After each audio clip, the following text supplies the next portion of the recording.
Hey, you guys, I'm Ashley. And I'm Liz. Guys, full discretion. No, full discretion. We're not going to cut this. This is the Besties in the Books podcast. We don't cut around here. We're not cutting it. I am feeling slightly under the weather. That's what's going on. Yeah. And so my voice, that was the only thing I'm worried about. Like, truthfully, I feel okay, but my voice might go in and out a little bit. So Yeah. I had taken a few drinks of water. I thought I would do okay kicking that off, but clearly I didn't. Okay. I loved it. It had so many different meanings behind that tone. So I'm like, don't make me laugh too hard because I might go into like a little coughing fit. I don't think so. I think I'll be okay. I'll be okay. Good luck. Good luck. But anyways, welcome to the Besties of the Books podcast. You're welcome for that little treat. So today we're going to have a spoiler-free episode. We're going to do something new and fun today that we're really excited about. We've never done it before. So we are going to do our mid-year recap. Yeah. So our mid-year recap of everything that we've read from January until June. So we're obviously a little bit past there at this point. That's totally fine. We'll come back probably at the beginning of next year to do our July through the end of the year for 2024. Yeah. The thing that's going to make this a little bit more exciting is that we're just going to do a rapid, I'm calling it rapid review. I'm doing like air quotes, but I don't even know if I could call it a review. Like basically just a sentence with your star rating on every book that we read, but you can only say a sentence about it. That's it. We kind of made it a game, yeah, you know? Yeah. So make it fun, make it interesting, and hopefully you find some inspiration for a book you might read, or maybe think twice about reading. Yeah, like we're gonna depending on the sentence. We're either gonna sell it to you in a sentence or less, or we are going to roast it in a sentence or less. Yeah. Which is kind of what I concluded when I was like looking through my list or whatever. So we're just going to kind of go back and forth, ping pong that with all of our reads from January until June of this year, ending with our top 3 favorites and our bottom 3 least favorites of the first half of the year. And then also, you know, we just got back from our bestie vacation cruise to Alaska. Yeah, so much fun. And so we're going to kick the episode off with some faves and fails, Alaska Cruise Edition, then kind of talk about that a little bit too, to give you guys the 411 of what we've been up to. Yeah. But before we get into that, we just want to say thank you for being here first and foremost. Thank you so much, you guys, for tuning in another week here on this fine Tuesday or other day if you choose to listen to it a different day. For Besties in the Books podcast, make sure to like, follow, subscribe anywhere you like to listen to your favorite podcasts, as well as YouTube. We're over there if you'd like some visual aids, which I'm sure may come up in this cruise talk. Throwing some visual aids down in there. We'll see. We'll see what strikes our fancy. But you can also check us out on Besties in the Books podcast on Instagram and TikTok, so you can get some extended content, kind of, you know, participate in our polls. Anytime we had service in Alaska, which was only like 3 days, we try to post a few things real quick. So that way you're like, what the heck? Where are you guys? What are you doing? Oh, well, there they are. You can find out. Because we got more vacations coming up. More fun things planned in October. Yes. We're really excited about. So excited. So we'll be sharing with you guys all that stuff. So make sure to follow us there and come say hi. Come tell us what's up, guys. Tell us what you're reading. What's good? What's good in the neighborhood? Yeah, if you agree or disagree with any of these, our one-sentence reviews, let us know. Yeah. Yeah, that'll be interesting. So let's get feisty. So should we just kick it right off with our Faves and Fails Cruise Edition? Let's do it, guys. Let's bring the people what they want. So I'll just kick it off then. So my fave Cruise Edition, I have two. Well, you know, it's hard. I feel like it's hard. There's a lot of good moments. I mean, we were gone for like 8 days. There's a lot of great stuff that happened, so it's hard to narrow it down. It is. Yeah. So this is kind of a funny. So I have 2 favorites because I couldn't just pick one. Okay. Yeah. So I know this is technically not a cruise favorite because this is from before we got on the cruise, but it was the first time that I had ever been to Vancouver and because that's where we left from. Yeah. And Vancouver is probably my favorite place that we visited on this quote unquote cruise. Because I had never been there before, and it's a great city. It had great vegan food, like just the hotel that we stayed at was great. You know, just, it was awesome. I loved it. Yeah. But yeah, so I feel like it was kind of cheating because it wasn't entirely cruise related, because obviously it wasn't the stops that we took in Alaska. But I disagree. We had to go to Vancouver. That was our port. Yeah, it's true. So we had to do it. But I loved it. It had to be done. It was a great city. We wouldn't have been there otherwise. So it's 100% cruise related. I say it counts. Okay, good. But yeah, if you guys, I had a couple people who live in Vancouver reach out and be like, oh, I love living here. I'm like, oh, that's cool. Yeah, it was definitely one of the cities that I've been to that I'm like, oh, I could see myself actually living here. And that's only been like a couple places that I've ever visited. So that was really cool. Obviously, it's a little different because we live in the U.S., so I'm like, moving to Vancouver wouldn't be the easiest thing to do in the world, but it was a really awesome city. I definitely want to visit there again for sure. Yeah, 100%. Then my other fave... Shout out Vancouver! Yeah. Woo!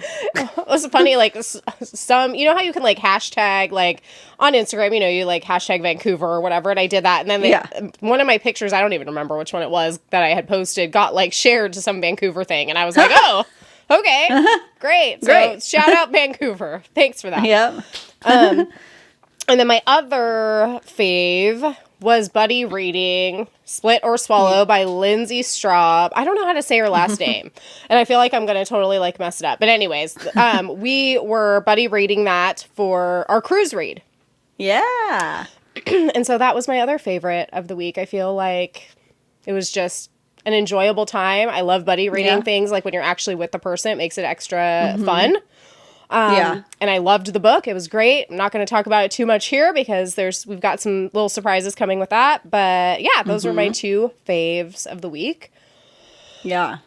That was like the first time that I got ahead of you, like a good chunk. We just, when you get in that reading zone, it was like the perfect zone. The husband was taking a nap and I'm just like power reading. And then just as usual, Liz comes running up the gate. It's like one of those like weird horse races where like you think you're in the lead and then you're fine, you're doing fine. Then all of a sudden, comes Stallion McGee up on the reindeer. I don't know what I'm talking about. And then you finished it before me. So fun. I have to be inspired, Yeah. You have to get in the right zone for sure. And that's what happened. I was just like, I couldn't stop. I was like, oh my God, it's so good. I have to just keep going. It was great. When that reading click happens, you guys know. When you're just like, when it clicks and you're just boom, boom, boom, boom, boom. Oh, it's such a good time. It's the best. It's the best. So those are my two faves of the cruise. Like I said, there was a ton of other things that were great. I mean, I don't want to say anything more until after Ashley gives her faves because I don't want to like swoop in and steal any, but there was a lot of good stuff. My fails, let me see. I'm always like, I forget my fails, so I have to write them down. Oh, okay. So this is actually kind of a hilarious fail. It's not really a fail, but it was something that we realized when we were driving back. That was just kind of a crazy situation. Our travel back, so we live in Humboldt County, Eureka, California. It's super remote, okay? So getting to and from Eureka usually is not easy. So our travel back, my husband and I had to get off the ship, like first thing, like 8 a.m., like as soon as we could walk off the ship, we walked off. Have to go straight to the airport because we have this international flight that leaves, like we started boarding at like 10:20. So we have from like 8 till 10:20 to like get to the airport, do all this stuff to be able to leave. It was fine. It was actually like the airport was super chill. We got through in like probably under an hour through everything. We had time to spare. That was great. So then we fly from Vancouver Airport. They have to fly us all the way to Denver. Mm-hmm. We're at Denver. We have like a layover in Denver. We fly from Denver to Medford, Oregon, where we have to drive then almost 4 hours from Medford back to Humboldt. Okay. So brutal. That is our travel home. So Kanan and I, my husband and I are kind of talking about it, like joking about how long it took for us to get home. I decided to Google it. We could have driven from Vancouver to Eureka faster. Yeah. Than we... Whoops. Yeah. It was so funny. My husband goes, I never even thought of that being an option. And I was like, me neither, because you kind of don't think like, because you think, oh, you're going to Canada, it's far. Like, obviously, you're not going to drive. Yeah. You know what I mean? Vancouver's like right there, right past the border. Yeah. And not that we would have driven, truthfully, because like that's a long drive. And that would have been kind of crazy. But we could, the point is. Yeah, I don't know. Like that's one of the things we deal with Vegas all the time, too. Because it's like, by the time you go through the airport, security, and everything. It's easy when it's easy, but you never know until you get there. Yeah. You know? And because you guys had all the connecting flights, then it's like, oh, well, it might have been better just to freaking chill and drive. Yeah, it would have been like, I think when I Googled it, it was like a little over 12-hour drive or something like that. So it would have been a really long, like, not fun drive. Like, basically, like, if I wanted to drive from, like, me to you, that would have been about the same distance. So from your house to Vancouver would have been 12. About the same as if I drove and from, you like, guys me to paid LA. for, you stayed in a hotel one of the nights too, right? Yeah. On the way there. Yeah. So you could have stayed in a hotel somewhere still. Like in the both middle. times. That's what Kanan said. He goes, and would have saved so much money too. He was like, we could have just driven 6 hours, stopped, then driven another 6 hours. I'm like, yeah. It just didn't even, well, because you think I'm going out of the country, obviously I'm flying. Right? It's just, there's just something that like, So anyway, I don't know what we'll do next time we go to Vancouver because there's no easy way to get from where, like, we actually thought what we probably should have done is just flown down to LA, hung out with you guys for a night, and then just flown with you maybe. I don't know. Well, our flight there was so easy. 2 hours. It doesn't even make sense in my brain. Yeah. Because I've gone to Seattle and it's longer. So fast and easy. And of course, we don't have the kids and we're there 3 hours early. It's like such a breeze. Like, so we have 3 hours. Great. Yeah. Everybody says be there for 3 hours before. And then, but the way back, there's no connecting flights for some reason on a Sunday. Any airline. So we took as long to get back home as you did. We just without the driving. Yeah. Because we had to wait so long everywhere in between. So, It was a trek. Such as travel, guys. I know. But that's interesting. That's interesting. That's something to think about next time for you guys, for sure. I know. But it's something we deal with Vegas all the time. It's like, well, it'll take the same amount to there. We never mind driving there, but it's the drive back. So you guys will probably enjoy the drive back from Vancouver, but the way home, you'll probably be like, Yeah. So, I don't know. I don't know. We'll see, because we definitely want to go back, so who knows? Yeah.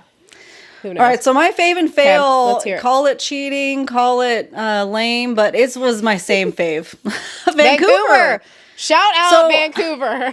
Sponsored by the city of Vancouver. Yeah. And I'm being biased saying that it counts for you because it's my same fave. Because, like, we had to go there. I wouldn't have gone there otherwise. I never, thought about going necessarily. No offense. I just don't. We have San Francisco and, we have a lot of different... But oh my gosh, I love San Francisco, but it's gotten really rough over the last years. Yeah. And to me, this was all the things that I love about San Francisco, except extremely clean. Yeah. And everybody's so nice. I could cry. Totally. I'm like, where did human decency go in the world? They're in Canada. It's true.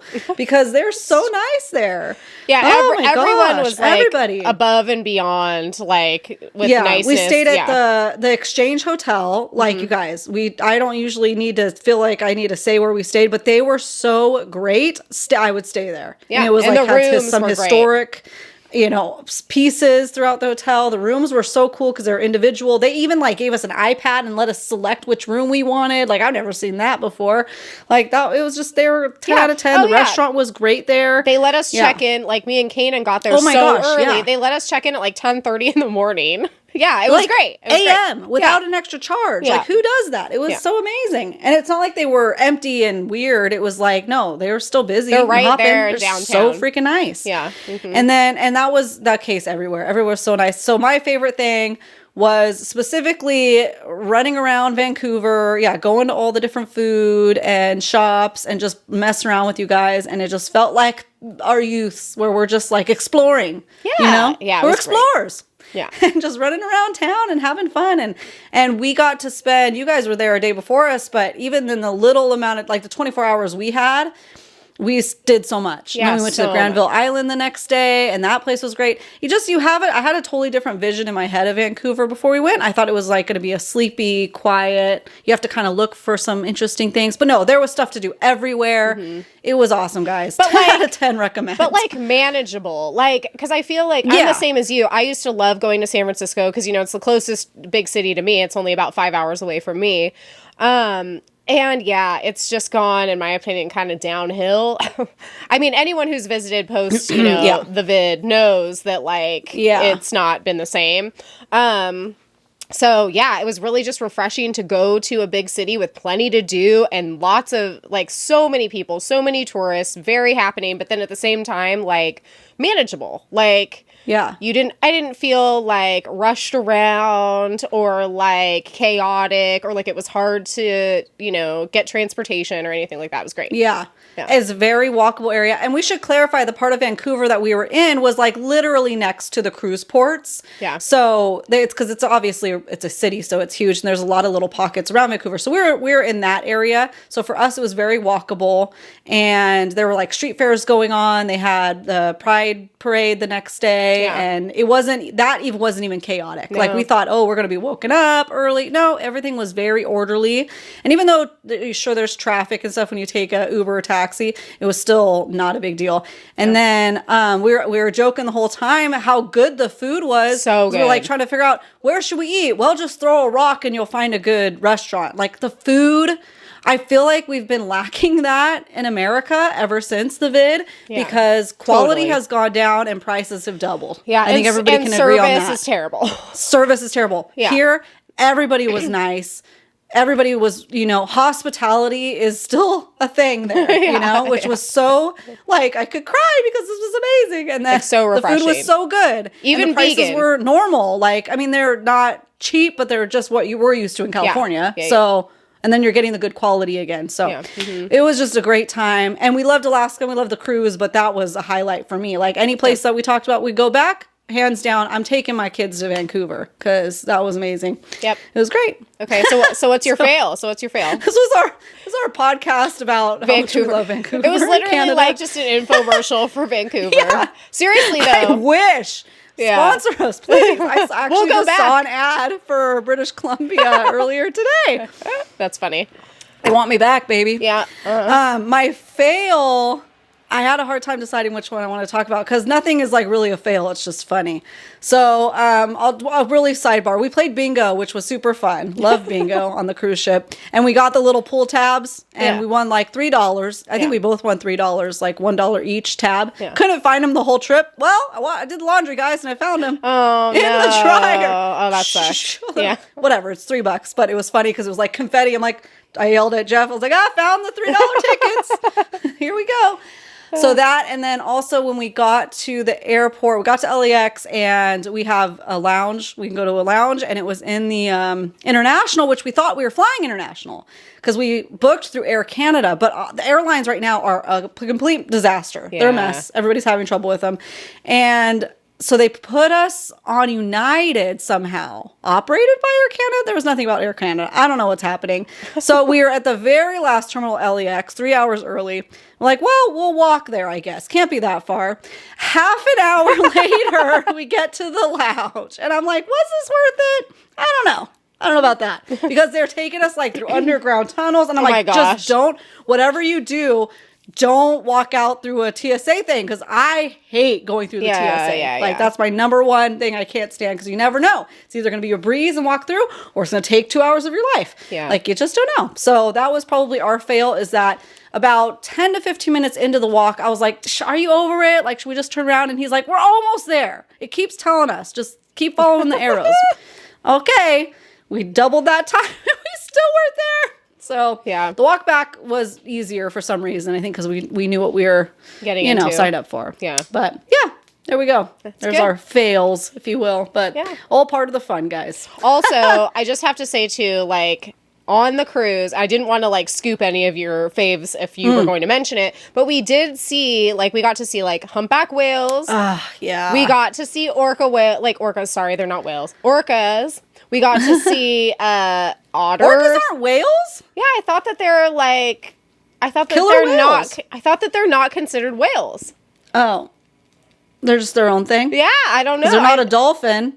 Yeah, they're not a dolphin. Are they? Maybe. Dolphin whale. I don't know. For some reason I thought that orcas are not whales.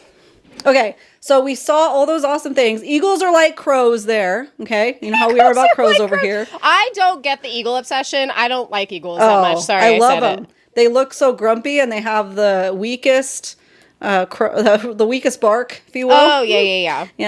But with Puffin Island, I know they weren't Puffin, they're Puffin adjacent, but those were so cute. But the last night, we're playing bingo, and they announce like, hey, if anybody wants to see, there's a pod of orcas spotted off the back. Everybody runs over there. And we finally got to see orcas. We've been waiting all week. It's so hard to pick a favorite, like you said, because you guys, you have to understand we're there for 9 days. So it's hard to pick a favorite. Waking up to like freaking ice floating all around you. Because we went on a pretty small ship, and the purpose of that was because you get to do the inside passage to Alaska. Hold on. I just Googled it. No. I don't know. What? There's something important to tell you. They are a dolphin. What? According to this website, it's us.whales.org, so it's legit. Okay, even the whales don't want to claim them. Yeah, they're a dolphin. Orcas belong to the dolphin family. Yeah, the way they look, with their teeth, they're a little more round. Way they're so aggressive. They're a little more rounded. They're like that's the large scientific dolphins. reason why they're dolphins. They're more round. They're more round. They're more rounded. That's what the definition says, and I quote. And their teeth. And their teeth. They have teeth. And they have teeth. Yeah, okay. And they wear a shirt sometimes, and he's about this tall. Name that movie. Okay, all right. Anyway, sorry. Okay, so you're talking about the fjords, the small ship going through the fjords. Yes, guys. That was so... It was awesome. That was so special and unique. To be able to wake up... Dude, the 4 a.m. sunset. I'll insert the picture of this. I woke up at 4 a.m. for no reason other than my internal clock. We would sleep with the window or the slider open and have the drapes open until the morning. Then we would close them to sleep longer because you would just wake up to this. So when it was 4 a.m., I was like, oh, dang, it's already morning. I wonder what time it is. Oh, it's only 4 o'clock in the morning. There was like 4 hours of darkness. And then there was just the pink, beautiful, and there's freaking... I guess I'm not supposed to call them icebergs. I don't know what the little blocks of ice are floating around. Mini icebergs? Yeah, like I think technically they told us what an iceberg was. It has to have like 12 feet of ice underneath the surface, I think is what it said. Interesting. Yeah, something like that. But anyway, like big pieces of ice chunks floating around. Just floating there, just being chill. And just beautiful, beautiful water. Seeing the glaciers right there. Mm-hmm. Hey, why didn't they tell us orca facts, though? Come on. We had to Google it. Orca's a dolphin. It's very round. Anyways. It's very round. But no, so that was cool. It was like, to me, and maybe we'll insert a picture of this too, maybe. So, because we were on a smaller ship, we were able to go through like the fjords and like more of like the, I don't know, like smaller areas or whatever. It literally to me looked like what it would look like if you were going through like a real life Arendelle. That's what it looked like to me. Totally. Yeah. So and the parts of it felt very Lord of the Rings. Yeah. Because unlike for anybody that's been on cruises and like the Bahamas and the Gulf of Mexico, like you can see stuff constantly. There's only like one day maybe where we were like out to sea, but like you're never getting bored of the visions around you because like do a veranda. Yeah, like, for sure. You have to have a balcony because one of the mornings or whatever, we woke up and they said, oh, some whales spotted off. And we literally walk out and a whale tail is like going under. It's so from like, 10 feet out from us. That's so cool. It was incredible, guys. Just being able to just panoramic views of this majestic scenery all the time. It was great. Yeah. Yeah. Yeah. There you go. All right. So... We could talk forever about this, but it's time. But it's time for our rapid reviews of the first half of this year and all the books that we've read so far. Let's go. Why don't you start? All right. Why don't you kick us off with? And these are in no particular order, guys. Like at all. They're literally just all of our reads from this year, but we're ending with our top 3 and least favorite 3, and remaining spoiler free, which is the hardest part of all. Okay. And I have to start, because we went through, we like took out these ones that we're talking about later, so I have to start with a big one here. Empire of Storms. 5 stars. Mm-hmm. Here's my sentence. One sentence only. Let's go. It's hard to sum up. Okay. Empire of Storms. Wow. Such craziness. So many crazy things happening. Heart-wrenching things as well. Oh, wow. Oh, wow. That's my review. Wow. There you go. Rapid fire on the spot. I didn't write any of these down. Liz likes to prepare. I am the one that is unprepared always. So there you go. You get a little bit of both here. mean, that encapsulates it. And then for anyone who doesn't know, that's part of Throne of Glass, Sarah J. Maas. Yeah. Yeah. Book, I feel like I don't know. It's towards the end. It's one of the last 3 because it depends if you want to tandem read or not. Yeah. I agree, though. I agree. 5 stars. It would be 5 stars for me as well. Yeah. Yeah. Okay. So my first one is actually for 3 books. So I combined some of them if they were in like a series where I felt like the review would be fine to do all of them together. So this is for The Dark One, Their Vicious Darling, and The Fae Princes, which are part of the Vicious Lost Boys series. So it's books 2, 3, and 4 by Nikki St. Crow. Okay, 4 stars. Peter Pan, but make it a reverse harem with Hot Pan with a British accent, a Shadow Daddy, 2 twins that are into Shibari, and a bi-curious Hook and Crocodile. If that interests you, read it. Boom. Next one. Okay, so my next one is Born Standing Up by Steve Martin. So that is a memoir book. I did the audio. I would say 4 stars. It's always hard to give memoir books like much less than that. They have to be really pretty bad. So 4 stars. It was nice hearing some backstory of his life. I love Steve Martin, so usually if he makes it, I'm going to like it. So and he narrates it himself. So if you're thinking about reading it and you like cheesy type of puns, then give it a listen because when they narrate it themselves, love that. Love that. So it's funny. It's a good, funny one. There you go. I don't know what kind of sentence that was, but it's okay.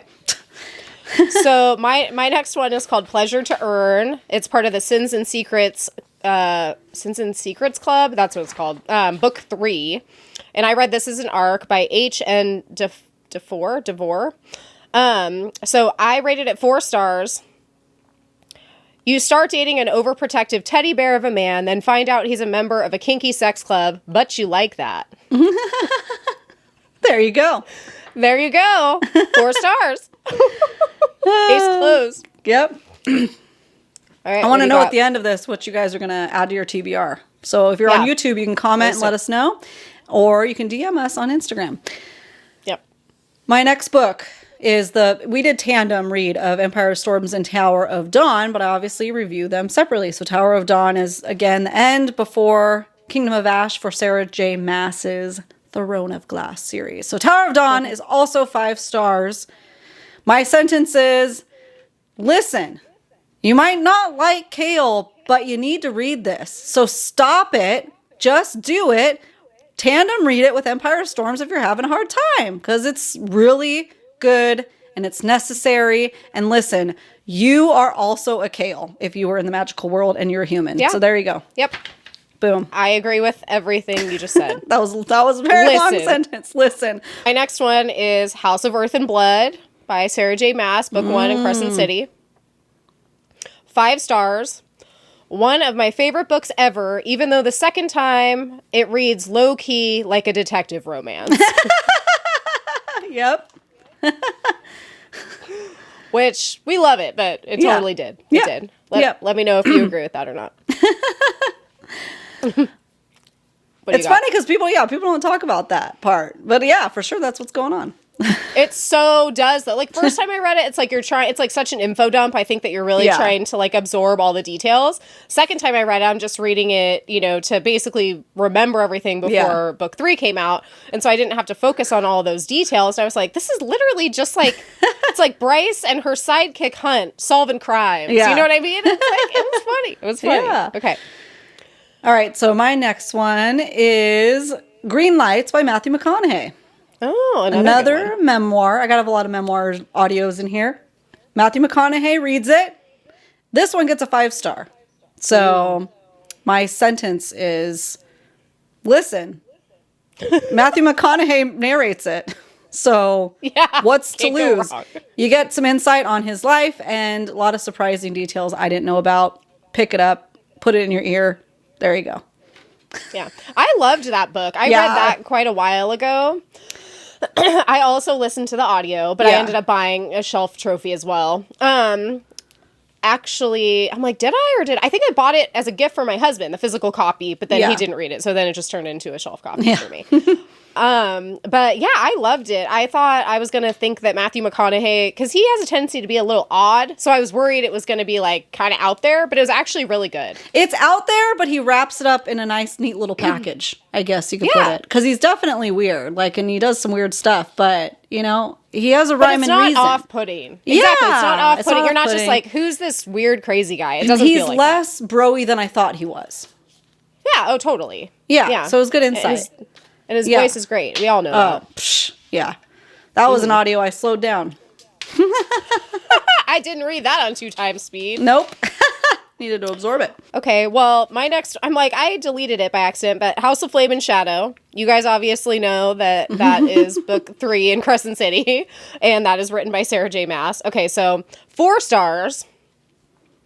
Disappointing and chaotic, but still entertaining and necessary. Poor Hunt in his spacesuit. SJM did you dirty. Yeah. I also put an asterisk next to it. I've come to the conclusion that I think that Sarah J. Maas was on a mad at men kick when she wrote this book, because I don't think that there's any other explanation. I've thought about it a lot, and all the male characters are just freaking insufferable in that book. They really, truly are. It's like... Even Hunt, who I feel like, you know, we've talked about this. You can go listen to our whole Crescent City series, whatever. But I feel like, call it a breakdown, call it a rant. It's like even Hunt, who wasn't insufferable, was written in such a way that made him seem insufferable. It was like every guy in that book, I'm like, what was going on? Yeah. So anyway, that's what I think about that. Yeah. Yeah, 4 stars. Well, we buddy read that, so we finished it at the same time. So again, House, Flame, and Shadow for me. You gave such a good sentence. I don't know where else to go from here. How about this? Let's try this on for size. House of Flame and Shadow. This is going to be a poem to you. Wow. We really had our hopes really, really, really high for this one. I don't know if anybody would have been satisfied with what happened, but I know a lot of people weren't satisfied with how things happened, a majority. But there's hope for you, because sometimes they can't all be 5 stars. It's true. We'll see what happens, but I can't scrub that ending from my brain. It really was a mistake. The end. The end. All right. Well, case closed on that. Still 4 stars, though. Yeah, still 4 stars. That's the thing. It's Listen, like we kept reading it. A lot happened. Information we got, but it's a high standard. We have a high standard. We do. That's the problem. Yeah, if it was any other writer, we'd be like, wow, this was insanely good, but it's because it's her and we had expectations. That's all. Listen to our other episodes if you want to hear us rant about it for hours on end. Okay. Yeah. Okay. So my next one is Swordcatcher, which is book 1 in the Chronicles of Castellane by Cassandra Clare. Okay, 3 stars. Let's take an amazing magic system, amazing world building, and potential for a steamy love triangle and turn it into boring nothingness. That's a perfect sentence. You guys, there you go. There you have it. We did it for book club, so those of you who read it with us, you know.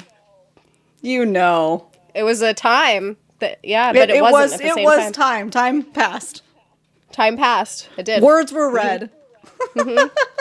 Lots of them. It was long. If you're thinking about picking this one up, think about something else. Think about something else. Because it's not inherently bad. It's just I'll do my sentence later, so I won't say anything else. Okay. More to come, guys. Yeah, but not much. Just you wait. Not much else. More, but not much. Okay. Okay. So it's my turn. All right. Okay. So The Inheritance Games by Jennifer Lynn Barnes. Okay. I needed to be younger to read this. Okay. That's my sentence. That's fair. What was your stars? What was your star review? It was so hard. I really waffle through this. For 11 to 12-year-olds. Okay. Still 3 to 4 stars. It's hard. Okay. It just didn't have enough. It just didn't have enough, and it made you feel excited for stuff, but it was just kind of bland. I don't know. I just felt like it was bland. Yeah. A lot of people love it, but I will not be purchasing any of the other ones. I had them all on hold for even audio, and I was just like, no, I'm good. Maybe my daughter will like it, I hope. We'll see. Yeah. I feel like there's a lot of books that are, YA that are really captivating, and then there's some of them that you really just have to be a kid to enjoy. Yeah. Okay, my next one are Drive and Reverse, which are parts 1 and 2 of the Bittersweet Symphony Duet by Kate Stewart. But I rated both of them 4 stars. And my sentence is, great writing and character development if early 20s toxic relationships with musicians is your thing. There you go. Specifically. Very specific on that one. Yeah. That's how I felt about that. It was a struggle to get through them, but I think I would be doing Kate Stewart a disservice if I said that they were bad, because they're not. They were written well. Just the content, in my opinion, was not something I liked. Yeah. So sometimes that happens. Yeah. Sometimes we have to base our reviews based on what it is that we're reviewing, not whether or not we just liked it. Because we really do try to make our reviews for people to know going into what they're signing up for. Yeah. Okay. So the next one I have is Gothicana by, is it Runix? Yeah, or so, I don't know how to say it. That was another book club book pick. I did 4 stars. My sentence is as follows. An easy, dark romance read that doesn't get too dark and is simple enough. And I enjoyed it. But it's not something that's like going to stick with you. But it was good. Yeah. Wow. I can see that. Should I have prepared my sentences better? I don't know. Maybe. No, it's okay. I have mine later on down the line for that one. So we'll circle back to Gothicana here in a little bit. Sounds good. Your turn. Okay, so my next one is Butcher and Blackbird, part 1 of the Ruinous Love trilogy by Brynne Weaver. 4 stars. This book taught me that I'm not too far gone to enjoy a rom-com, as long as it's between 2 serial killers and there's accidental cannibalism. Oh, these are good. Yeah. Well thought out. Very well thought out. They were fun for me to write, for sure. My next one is Getting It On with Gargoyles by Hazel Mack. This was part of our book series, video podcast series, whatever, picking books for each other that would ick each other out. Liz picked this for me, and this was a 5-star read, in case you missed that video. So, because it involves tails. So, that is not why I'm giving it 5 stars, though. It almost gets deducted for that. No, but my sentence is, listen, just read this book. If you want 90s Halloween nostalgia vibes, cute, whimsical, lighthearted, magical, fun times, just do it. With romance, okay? Yeah. With monster romance. I think there's a lot of like heavy monster romance books out there. If you're wanting something lighthearted and nice, you guys, we can't scream it from the rooftops enough. Give this series a try. I have been thinking about reading the next book since I finished this one. So that always gives me 5 stars. I can't wait to get back in that world. So I'm making it my mission this fall to finish the Haven Ever After series, because I think there's 5 books. Yes. And they're cute. Yep. They're easy. They're like 300 pages. So yeah, they're all right back here. Right there. I definitely cheated on that one, but we just want people to know. You got to give it a go. So my next one is Gold, which is the Plated Prisoner series, book 5 by Raven Kennedy. 5 stars. If you haven't read this series, run. Slade is truly a morally gray MMC, and this entire book is perfect torture with none of the payoff we want until the final book comes out in September. Wow. So next month of this year. Yeah, I am only halfway into book 1. So I got a while to go. Things have not ramped up for you yet. Not at all. Not at all. All right, so now I have Courted by a Cowboy by Mindy Neff. So I'll rate it in the zone that it is. It is a small town cowboy romance, okay? 3 stars still, though. which we have videos about both these last books that I talk about if you need to see more. Listen, okay, here's my review. Hallmark cowboy romance with a lot of weird stuff that happens, like cow death and weird sayings that just drove me nuts. So that's my it was a weird amount of like mystery and strange, like I don't even feel like it was like Southern slang. It was just weird cowboy slang that I don't know that cowboys use. Yeah. You know? Yeah. Yeah. And an ending that is unsatisfying because it wrapped up so quickly. But I'm also kind of glad that it did because I was done. So if you want to read that book, pick it on up. Yeah. Let us know. I think there's better out there. So, yeah. Yeah. But I'm not willing to do the research to find out. Not even a little bit. Okay. Okay. So my next one is Twilight of Embers and Midnight of Ashes. So books 1 and 2 in the Dragons of Ember Hollow trilogy by Tessa Hale. I got these sent to me as ARCs, and they're both 4 stars. My review is reverse harem, but make the guys super rich, hot dragon shifters. Need I say more? There you go. She doesn't need to say any more than that. Sold to the winner in black. Yep, exactly. Just read them, guys. Just do it. Yep. They're real good. Add it to your TBR. Yep. All right. What do you got? I got The Queen of Nothing by Holly Black. This is book 2 of the Cruel Prince series. 3 stars. My sentence is as follows. The Queen of Nothing, you say? Yes, exactly. Because nothing happens in this book. Oh, yeah. Listen, I know people love this book, but I'll say more when I get to Wicked King, okay? Okay. All right, my next one. I didn't even continue on after The Cruel Prince, so I'll be curious to hear what you have to say about that one, too. Okay, so my next one is Where's Molly by H.G. Carlton. 4 stars. Excellent spin-off of the cat and mouse duet, where the romance was kind of bleh, but the FMC and her story are top tier. She basically disposes of bodies of terrible people while on a pig farm. Oh. Yeah. Wow. So take with that what you will. I don't want to give too much of it away, but it was really good. And it was, I think, the only, just to continue talking about it, it was the only dark romance I think that I've ever read where I was like, I don't even care about the romance part because the plot was so good and interesting. Yeah. Like I could have just like cast the MMC aside. I was like, I just want to know more about this chick's life because she's like fascinating. So yeah, really liked it. Cool. All right, the next one was The Woman in Me by Britney Spears. I'm laughing with my typos. That was really bad. I never listened to that. I still need to listen to that. Yeah. I would, okay, so my, again, like I said, memoirs are so hard because it's somebody's life. So how do you review that? I would give it, I'll have to just give it a 4-star. We can count this as my sentence, sure.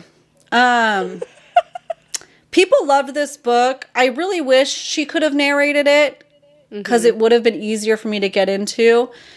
It is very insightful for her life, and it's sad. It is sad. There's like a lot of sad stuff that happened to her. So it is very insightful, and you should give it a try. I don't think you have to listen to the audio. I think this is a memoir that I would probably I should have just read it. I should have just read it. So for my recommendation, because a lot of people, you're going to read it. Just read it then. Since she's not narrating it, that's kind of my philosophy. Yeah. Because you might absorb the information a little bit better too. So it might not be distracting. Yeah. Yeah, it was almost distracting having somebody else narrate it. Does that make sense? But yeah, totally. Yeah. So yeah. Okay, so my next one is Gothicana by Runix, or however you say that. So 4 stars. Dark academia romance where our FMC is witchy and our MMC is an unhinged professor with hot piano playing forearms. Forearms specifically again. Yep. So there you go. I think, and I dug deep when we were talking about all the different like instruments and why it's acceptable for the MMCs to play them or not. I think that's why piano's okay. Yeah.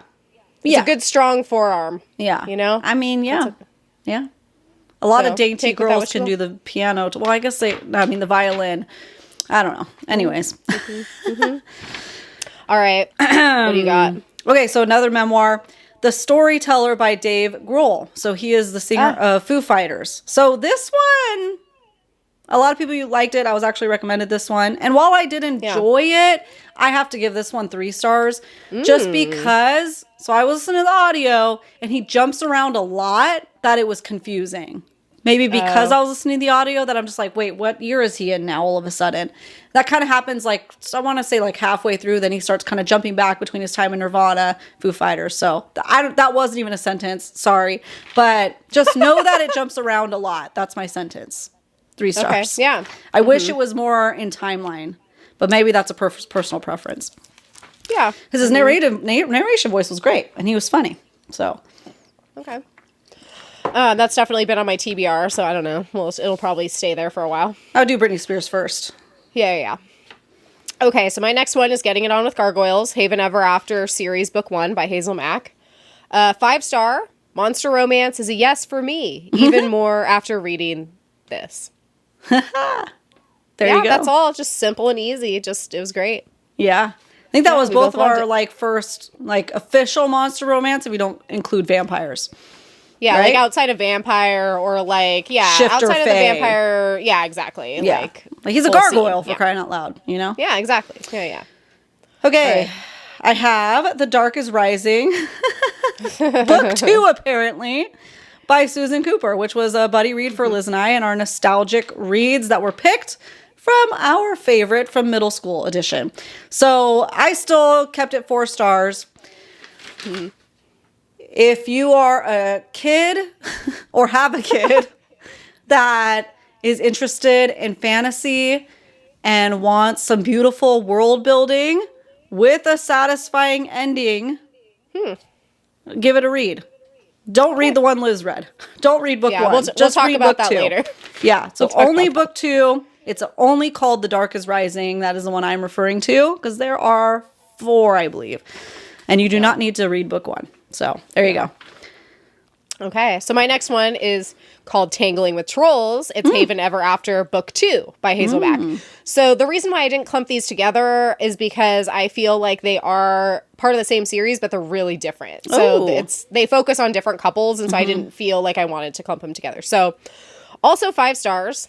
And all I wrote for this is that they flavor their green whipped cream on their Starbucks Frappuccinos with troll you know what. So naturally, I loved this book. Woo! I'll let you piece that together. Yeah. Very interesting. Very interesting. Just in case you were wondering if you wanted to go down the monster romance track. Yeah. They're great. They're great. Yeah. You gotta love it for what it is, okay? You gotta love it for what it is. All right, my next one is A Fate Inked in Blood by Danielle Jensen. That was another book club book. I think I gave it 4 stars. Now I don't remember. This is probably going to be... There is a second book. She just announced it. It's like a soul made of bone or something like that. I don't know. I saw the cover pop... I don't remember what it's called either, but I saw the cover pop up on Amazon pre-order. It's even more gorgeous than the first book. And she did say, awesome. Just like the first one has the foiled teal, this one will have, I think it's red teal foil. I'm not red teal. Red foiling or whatever. I think it's like red, or I think it might be orange. Okay, whatever. But either way, it's really cool. It will match, she said, the shininess of the first book. So that's good because I was like, it better not be matte. Okay. Yeah. Because I will read it. So there you go. Yeah. Same. My sentence is, listen, I really liked the beginning and about the first half of this book. Halfway through, our main woman changes a little bit, but it's also traumatizing what she went through. So I want to see what happens in the next book and decide for a series what I would like about it. So give it a try if you like fantasy. Nordic fantasy. Yeah. Okay, so my next one is A Court of Thorns and Roses, Book 1, Sarah J. Maas. So 4 stars, excellent intro into romance and fantasy, and everyone should read it in order to make it your whole personality like we did. Yeah. There you go. And just read it, guys. Just read it. They're all like, we have. Yeah, we did. That's why we're here. Yeah. Oh, sorry. Sorry, guys. Book of Azrael by Amber V. Nicole. And she's so sweet. So, I'm sorry. And a lot of people like this book, but we gave it 3 stars. I think you did, but I did. 3 stars. And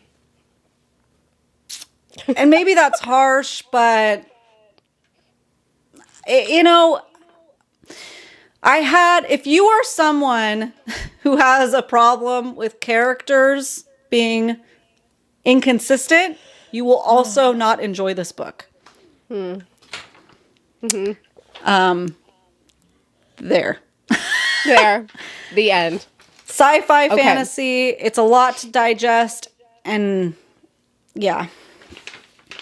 A lot of character issues. I'm moving my hands around a lot to express myself because I know we have a whole video ranting about it for an hour and a half, so go check it out. Go check it out if you want. Yeah. Okay, my next one is Crossed, which is book 5 in the Never After series by Emily McIntyre. 4 stars. Try fixing a fundamentalist Catholic priest with a slight murder problem and an affinity for self-harm. Good luck. Good luck. Good luck. Yeah, that book, yeah. I mean, if you're into the priest thing, you'll probably like it. Yeah. Yeah, but he's troubled. He's a troubled man. Yeah. Mm-hmm. Mm-hmm. Yeah. So my next one is Once Upon a Broken Heart by Stephanie Gerber. Oh, okay. I didn't realize you read Very this. popular. Yeah. Yeah, I did listen to the audio. Very popular. I'm going to give it 4 stars. It is a simple fairy tale-esque book with some simple world building, but I'm very intrigued to keep reading it. Huh. I don't love the main character. She's a very young and immature.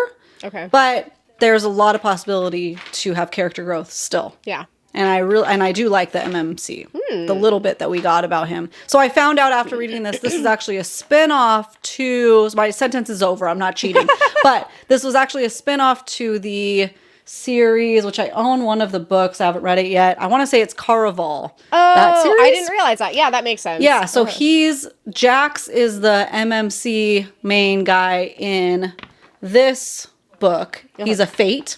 So I guess he's introduced in that series. So so my recommendation would be maybe read the Caraval series first, unlike what I did, because I might have had some more background knowledge going into this, but it was also fine doing it as it is. I'm just more intrigued now. Okay. So, yeah. Interesting. Yeah, it's one of those, it's a ancient fate and a young, naive little girl, essentially. Yeah. So, as it usually is. As it usually is. So I think it'd be a nice intro book into romanticy for people that want something there's no spice, very minimal, probably more young adult. Okay. Yeah, I have both of those series, so eventually I planned on getting around to them someday, Yeah. I'm excited to read. I just like 5 minutes ago, my Libby announced to me that the second book is ready. Oh, there you go. So I had to wait like 2 months for that. Wasn't worth it to buy it for me to have the double copies. So I waited for Libby to listen to. So my next one is Under the Whispering Door by TJ Klune. Yeah. Yeah. 5 star. This book is a beautiful imagining of what may happen to us after we die. It was beautiful and well written and made me feel all the things. That's it. Yeah. That's it. So beautiful. Yep. I'm going to put that in here for me too, because for some reason it's not on my list and I definitely read it before June. So I'll say that too. 5 stars was Liz was recommended it. She recommended it to me and we're just going to keep on recommending it to everybody. This was my first book for TJ Klune and it was so beautiful, you guys. It was, what did you call it? What kind of fantastical? You had a good word for it. Like magical realism is the genre. Magical realism. Yeah. It's really good. So a really cool take on, of what a possibility of after death could look like. And a lot of if you want a book that's going to really pull at your heartstrings and make you feel something, this is the book for you. Yeah.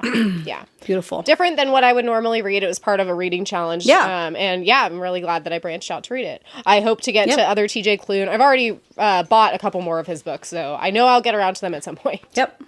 I have read 2 more since then, this book. So, and I can't wait to read more of his books. Yeah. Really good. So my next one is The Coven and the Cursed, books 1 and 2 in the Coven of Bones series by Harper L. Woods. I rated The Coven 3 stars and The Cursed 4 stars. My review is, you'd think I'd be more into dating a demon, but for some reason, these didn't quite hit the mark for me, even though they should have. Yeah. That's it. Yep. Yep. There you go. I know a lot of people who love them, and I just, for some reason it didn't do it for me. I don't know why. I mean, but I didn't hate them either. They were very much like in the middle. Yeah. Yeah. That's fair. That's fair.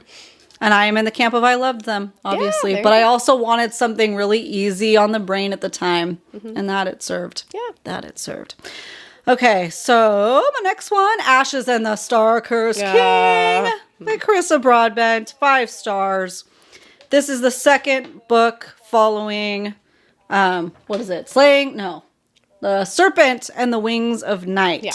So read that one first. Rain had to win me back after the first book, and he sure did. But I'm also still not mad at Vincent. I like him more. Interesting. There you go. Yeah.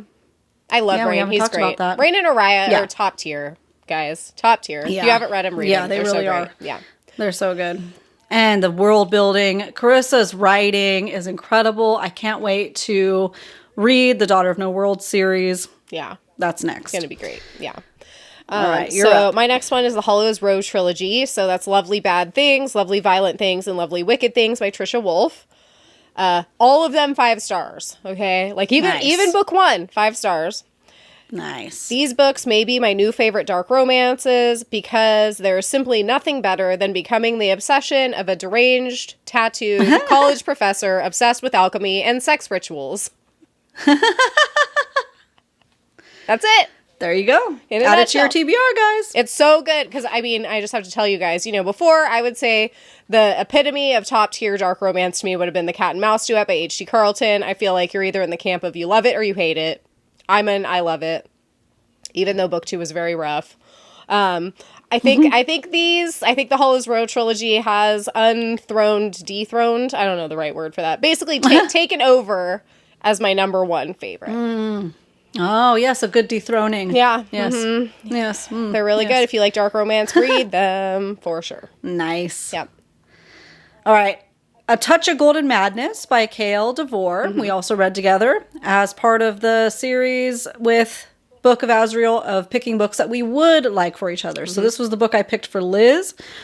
4 stars with the potential of 5 stars. She has more books coming out in the series. The next one will actually be a prequel. So my sentence is, if you didn't or did like Book of Azrael, read this one. So anyone. Because this is better. It has a lot of similarities in that there are different... There's a very complicated magic system involved, and the relationship between the two has some similarities in it. Just read this one. Just read it. It's really good. It is intense. If you like Crescent City, like kind of level of world building, go to A Touch of Golden Madness because it is intricate, it is woven, and it is a beautiful story of, what's it called? Healing and self-discovery. Yeah. No, it's great. It's great. I agree. Okay, so my next one is American Rapture by C.J. Lead. I got this as an ARC. It does not come out until this October, but you guys should all go get it in October. So this is a 5-star read for me. So imagine you've been raised in the church and immersed so heavily that when the actual zombie apocalypse comes, you think it may have just been your fault because of those impure thoughts you had. Yeah. Really good stuff, guys. Yeah. Yep. Slaying the Vampire Conqueror by Carissa Broadbent. Many of you guys read this with us for one of our months of book club. I think it was June, maybe. 4 stars. Carissa Broadbent does it again. It's the same Crowns of Nyaxia world, but different sect, so you can read it as a standalone. And It's a beautiful romantasy story. And there's stuff involved. So I'm very eloquent with my reviews, as you guys can tell. Liz is the methodical one here. No, I love it. I love it because it's a good balance. Okay, so my next one is called Run Little Rabbit by Jenica Snow. It's a little dark romance novella. 4 stars only because of typos. It would have otherwise gotten a 5-star. Because, oh my goodness, this is a 5-spice masked man on Halloween, consent, non-consent, dub con situation. So if that's your thing, you'll love this. Nice. There you go. It's a very specific niche, but if that is your niche, you will love it. Yep. Yeah. Hey, that sounds like a good fall read, you guys. So get your Halloween books list ready. There you go. Yep. Because I got another one for you. Okay. Such Sharp Teeth by Rachel Harrison. This was, I picked up at Barnes & Noble's last Halloween, and I finally got around to it, and I read it within 3 days. So if you're looking for a werewolf romance book that is a little bit of Hallmark vibes, but not too cheesy, but a little bit of cheesiness with some self-healing aspects involved. Okay. Then you can give this one a try. Good. Okay. Super easy read. Super easy. My star rating, 4 stars. Okay. I liked it. I liked it for what it is. It's not heavy. It's not super intricate. Just know what you're getting into. Do you think I would like it? I don't know. I don't think it would be a top favorite of yours. It's just an easy, like I said, Hallmark adjacent kind of vibe. Small town romance is involved, but I didn't hate it. I didn't hate that aspect. Okay. Sometimes you just need something easy on the brain. So if you want something easy on the brain with a werewolf aspect in it, then maybe. Okay.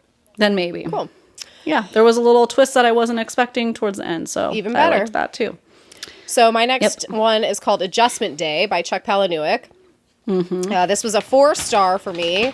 It's a satire on what would happen when the good old boys finally do take over our government. Great. I don't know if I want to know. Yeah. It is a satire. So just go into it knowing that it's not like it's super meant to be super serious or like a bummer. But I will say, it has the potential, if you're a deep thinker, to still be a bummer. Yeah. As his books do. Yeah, for sure. It was good, though. It was 4 stars for me, for sure. All right, that's all I got, except for my top 3. Oh, great. So I just have to keep going. Great. Okay, so how many more do you have? A few. 19. Yeah, a few. Okay. We'll just go for it. Rapid fire. Go. Okay. Next one is called Scream for Us. It's Order of the Unseen, book 0.5, so it's a prequel by Molly Doyle. 4 stars. This is a Halloween masked men. Why choose? I thought they lacked personality, but it was hot, so I could see how you'd enjoy it. Okay. Yeah. So if you're like, oh, I want to go to a holiday party, a Halloween party, that's a holiday party, and meet up with a group of, Halloween costumed masked men for a good time, then you'd probably like it. Yeah. Okay. My next one is The Dare, which is Losers, book 0.5, so also prequel by Harley LaRue. 4-star. The popular girl loses a dare to the weird bad boy and has to be his slave all night. Pretty hot if humiliation is your thing. Which, it's not for me personally, but it was still good. I still gave it a 4 stars. It was enjoyable. Yeah. Obviously, you guys could see I was reading all these, like, dark romance novellas around Adjustment Day because I was like, that book was just so, like, even though it was a satire, it was very dark. And so I was like, I need something else in my brain. Okay. Yeah. Okay, my next one is called I Who Have Never Known Men by Jacqueline Hartman. 4 stars. Imagine you grew up in an underground bunker with only women until one day you break free to wander the earth? Oh, question mark? It's a good feminist sci-fi if that's your thing. Yeah. Okay, so next one is A Fate Inked in Blood, Saga of the Unfated, book 1 by Danielle L. Jensen. So the one Ashley already mentioned. This one was a 4 stars for me as well. She's discovering she's a badass, and he's Thor. I'll take it. See, your sentences are great. Okay, next episode, guys, I'll think mine through a little bit more. Okay, next one, A Court of Mist and Fury. So obviously ACOTAR book 2 by Sarah J. Maas. 5 stars. I absolutely love this book, and the found family is perfection. Yes. That's my favorite part. I'm rereading it. That's my favorite part. Like, oh, so good. The found family in that book, I feel like, you know, as great as the characters in, like, Throne of Glass are, I think that the found family aspect is still superb and probably the best in A Court of Thorns and Roses series. Yeah. Mm-hmm. So if that's your thing, you probably like that a lot.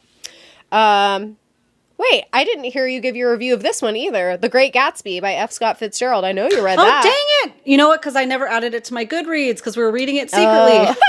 That's funny. Okay. Dang. Oh, okay. I'll go after you. Okay. So 5 stars, a classic that gets better every time I read it. That's all I said. Yeah. Yeah. So what? 5 stars. Yep. What a nice treat to read it for the 3rd time again. If you haven't read it yet, what are you doing? It's short and sweet. Yeah. Go read it. It's not sweet. It's short and it's heavy, but it's good. But it's good. It's really good. Yeah, the themes are great. Yeah. My next one is the Mind F series, books 1 through 5. So The Risk, Sidetracked, Scarlet Angel, All the Lies, Paint It All Red by S.T. Abbey.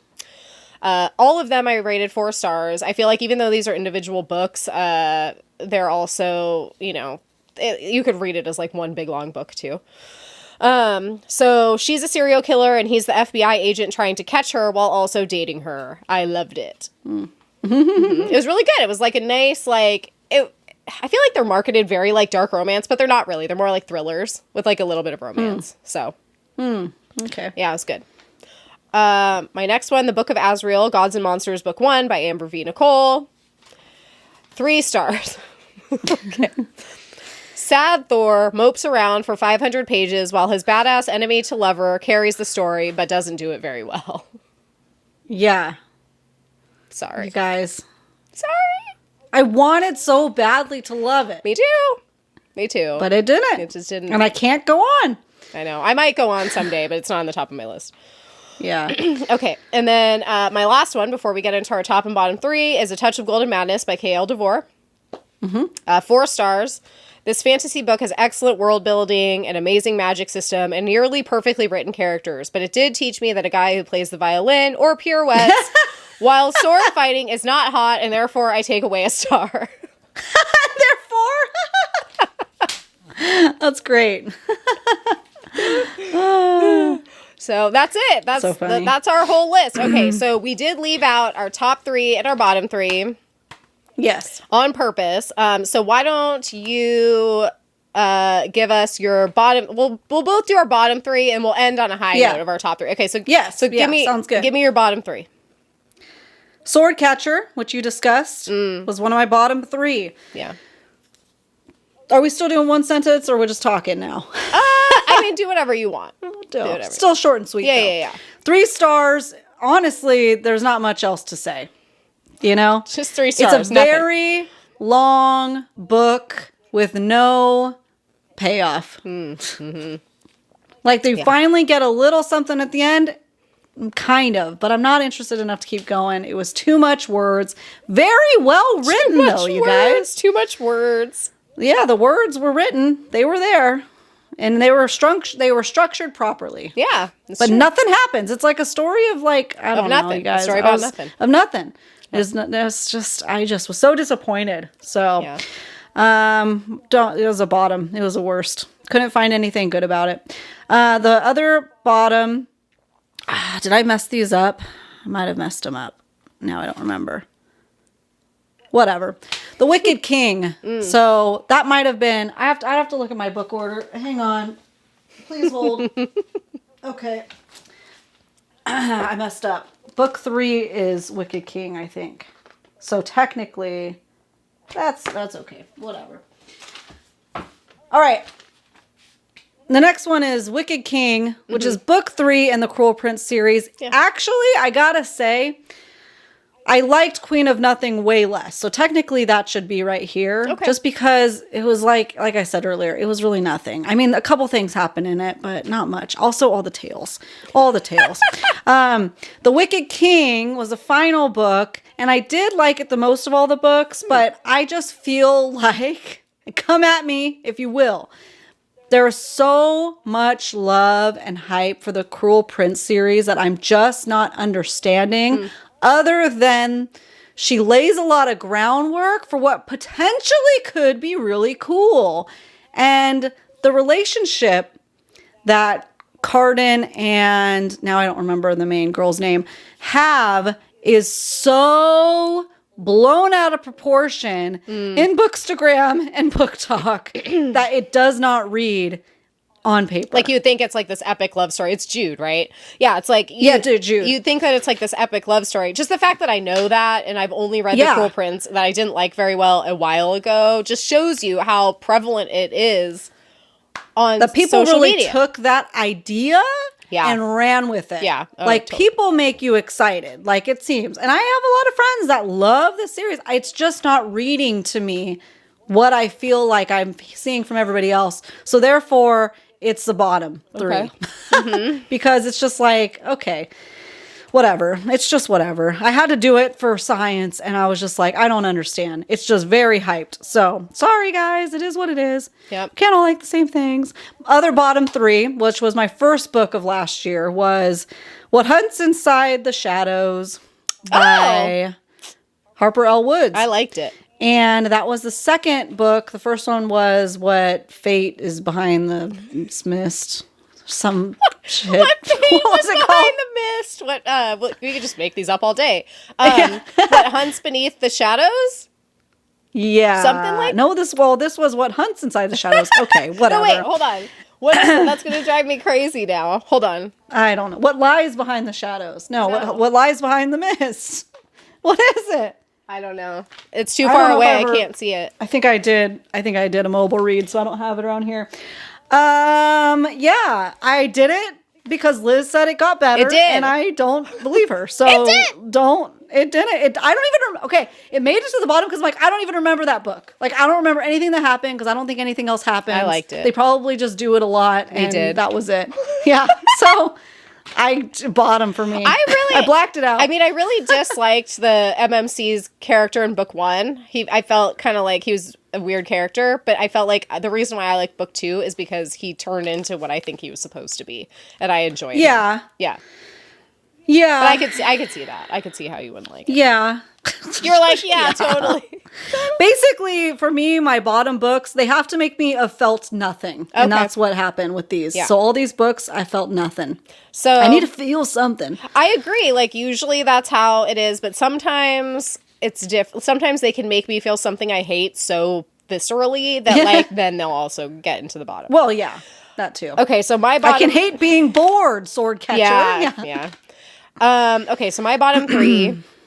My first one in my bottom 3 was Satan's Affair by H.D. Carlton, which pains me to put this in there because I love H.D. Carlton's books. Like everything else that I've read by her, I've really liked.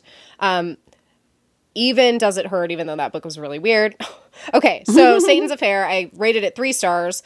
It said, I'm truly nearly impossible to trigger or disturb at this point, but this book disturbed me. I do not need to ever read a book that pointlessly graphic in a bad way ever again. It was just too much. Like, and the thing is, it's like, if it's graphic in a way that makes sense, like whether it's violence or gore or sexually explicit content, whatever it might be, if it's for a reason, then fine.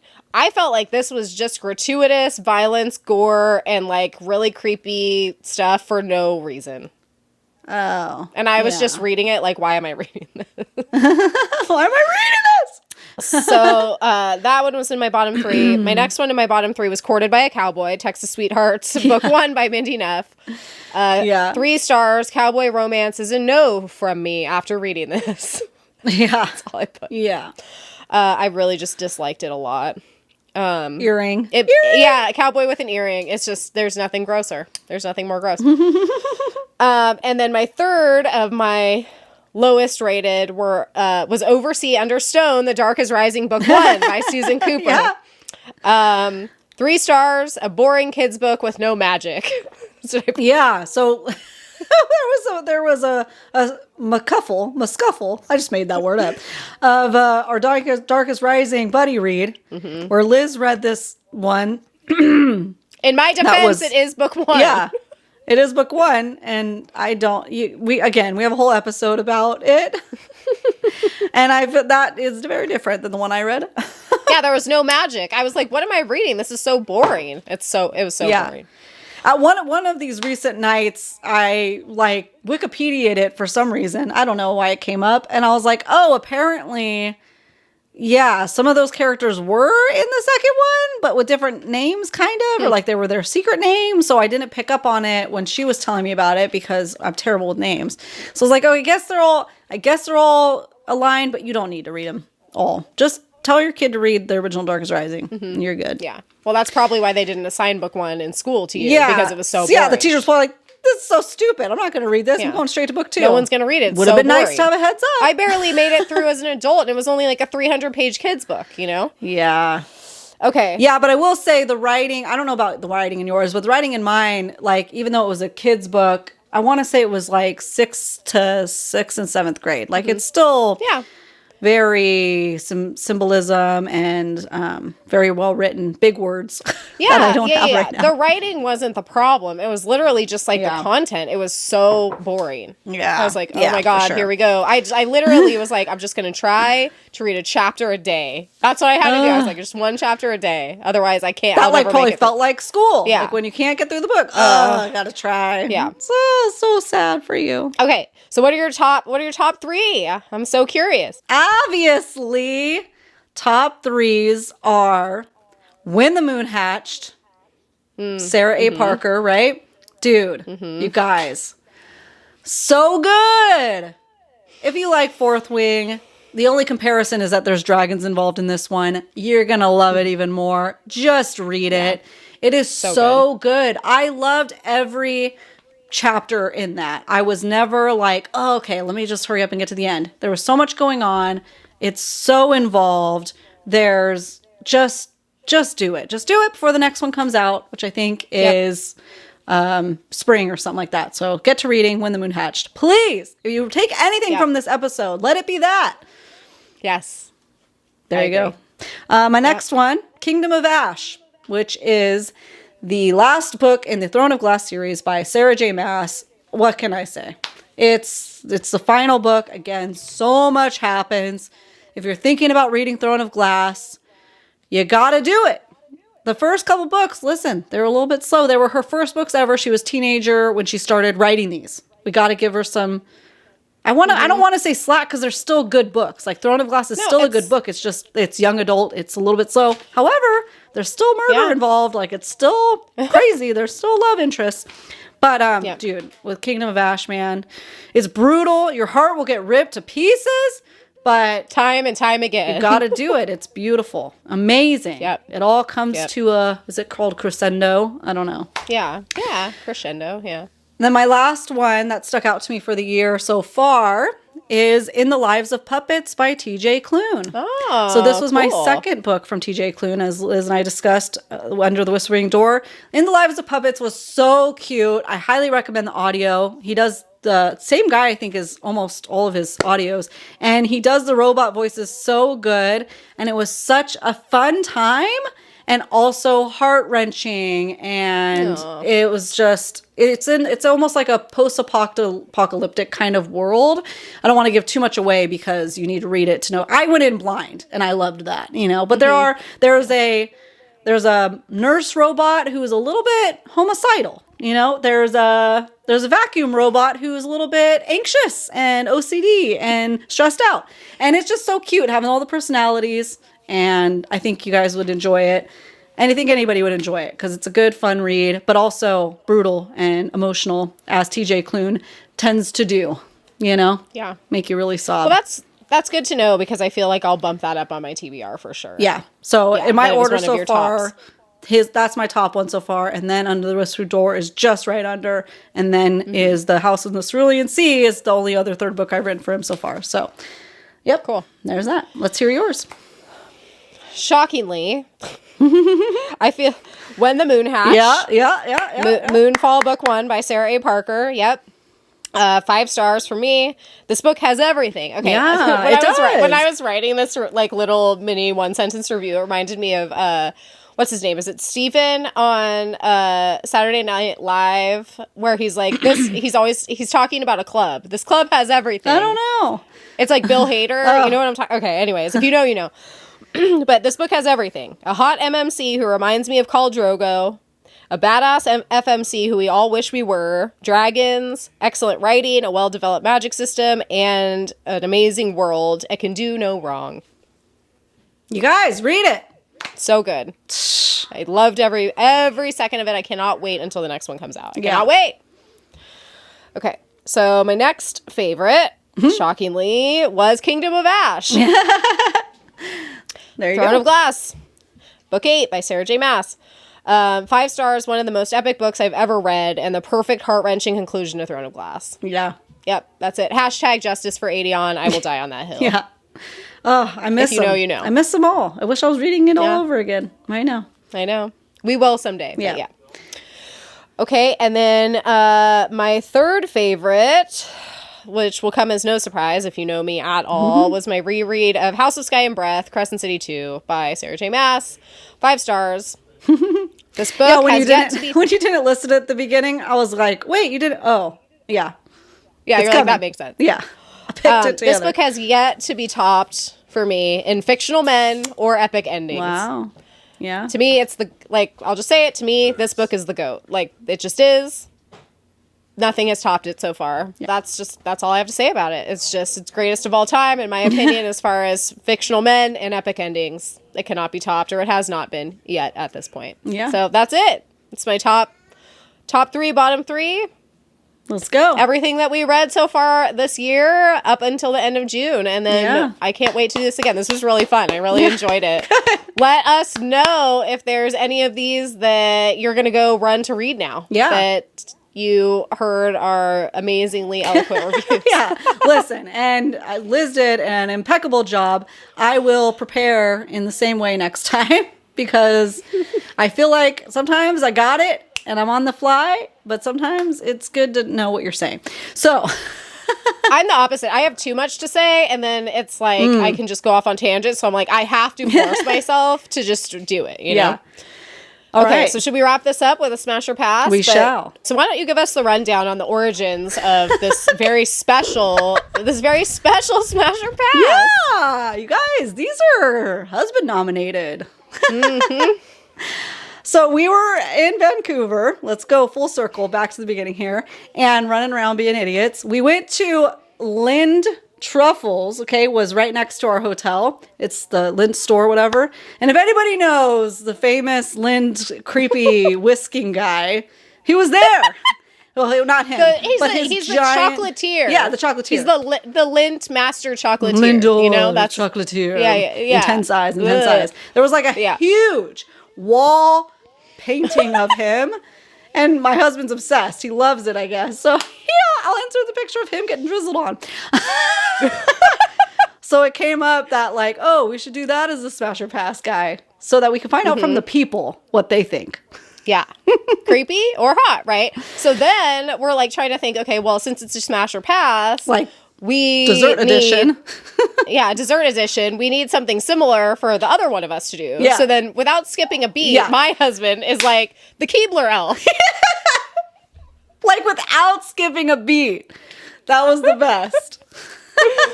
Obviously. We're like, oh my God, it's perfect. He's been waiting for that Keebler moment. elf. Well, I know his answer. Yeah. Smash. Yeah. Okay. So, smash the key. Okay, so let's do both of them where we'll do one and the other, and then we'll say if you had to choose one, who would it be? Okay, so got it. All right, so the Lindt Master Chocolatier Smash or Pass. Well, now I didn't know I was going to have to think about it. What? Because, what do you think was going to happen? Listen, intensity could be a good thing. There's a lot of chocolate involved. Does it get weird with it? I don't know. Absolutely not. But the Ben Stiller aspect, gotta Gotta give him a pass. Pass it. Oh, yeah, he does kind of look like Ben Stiller for sure. For me, it's a hard pass. I don't have to think about it at all. For some reason, guys, I have had a disdain. Like, anyone who I've ever watched one of those commercials with will know. I'm like, ew, why is he so creepy? Every Visceral time, why is reaction. he so creepy? Yeah, I cannot. There's something about that guy that just freaks me out. He's a serial killer for sure. For sure. Yeah.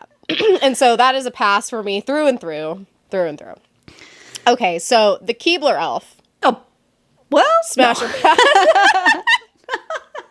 Wait, is he the one who lives in the tree made of cookies? Yeah, see, that's what I'm like. Well, can I live in the tree made of cookies? I mean,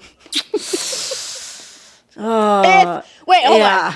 The Keebler elf, but if you were also a Keebler elf. No, you know what I mean? Pass. Like if you there's much other better options out there in the elf world. Yeah. I know. As tempting as living in the cookie house is, I'm going to have to say pass as well. Okay, well then this brings us to the most important question. You have to choose. Smash or pass, you have to choose the Keebler elf or the Lindt truffle guy. Well, can I live in a house of cookies or whatever? Yeah, or sure. trees with a bunch of cookies in them. Yeah. Then I would then the elf. Yeah, same. You know? Although endless chocolate. Listen, I tried the chocolate there, by the way, the mocha, and it was just straight Lindt truffle. Like they had a freaking pour spout of like Charlie Chocolate Factory. It was crazy. Yeah. It was really good, but I got sick of that, so I think I'd get sick of him real fast. I'm like, no more I chocolate. Totally would agree. So, but I think the cookie guy would be like, it's all right, you don't have to eat more cookies if I needed a break. You know, I think the Lindt guy would like kill you with chocolate. Yeah, like seriously. Yeah, like he would make you eat it until you died. Yeah, like Matilda style with the chocolate cake. Yes, I think he would. Yeah. Oh, I'm you freaking could see out. it in his eyes. See it in his eyes. This is a scary dark romance. Well, we cannot wait. Scary dark romance. Just eat chocolate until you're dead. Yeah. You said Keebler elf also, right? Keebler elf through and through. He just seems more chill. He seems more chill. Like they work so hard making all the cookies during the day that he'll just let you relax. He's not trying to force feed you cookies. He's just happy guy's gonna that you're force happy. feed you chocolate. He will. He'll do it. Yeah. And he'll beat you with his whisk. His giant or like whisk. you know you'll wake up in the middle of the night and he's just like whisking chocolate above you. Yeah, you know what I mean? Like staring at you sleep. It's not a good stare. It's not a good stare. So you guys let us know in the Smash Pass polls every Saturday. We bring it out to the people who we want to hear from you. Which one? You're gonna have to choose one. So think it over. Yeah, but that one is compliments of the husband, so you can thank them for that. For coming up with that amazing Smasher Pass of the week. That was all right, great. Guys. You guys, thank you so much. Thank you, and thank you for 1,000 on Instagram. Ooh.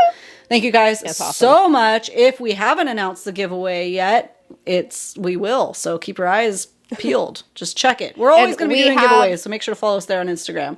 For sure. Yeah, this one is super special because we're going to be releasing to you something that is exclusive to us. Yeah. We'll be giving away something special that you can't get a piece of anywhere else. A piece of us. We're giving you the Lindt truffle guy.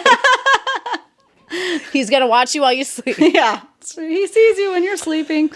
But no, seriously. I'm going to have nightmares about that tonight. Great. But yeah, thank you so much for being here. We appreciate you. Yeah, follow us over there so that you can see what awesomeness we have been coming up with for this 1K giveaway. And thank you so much for following along. Thank you so much. Make sure to follow, like, and subscribe before you go anywhere you like to listen to your favorite podcasts. And we will see you next Tuesday as well as Friday for our Harry Potter. I don't know what week this is. Book 2, I think, is this week. So make sure you have your notifications turned on so you don't miss out on those episodes. And we'll see you then, guys. Bye. See you then. Bye.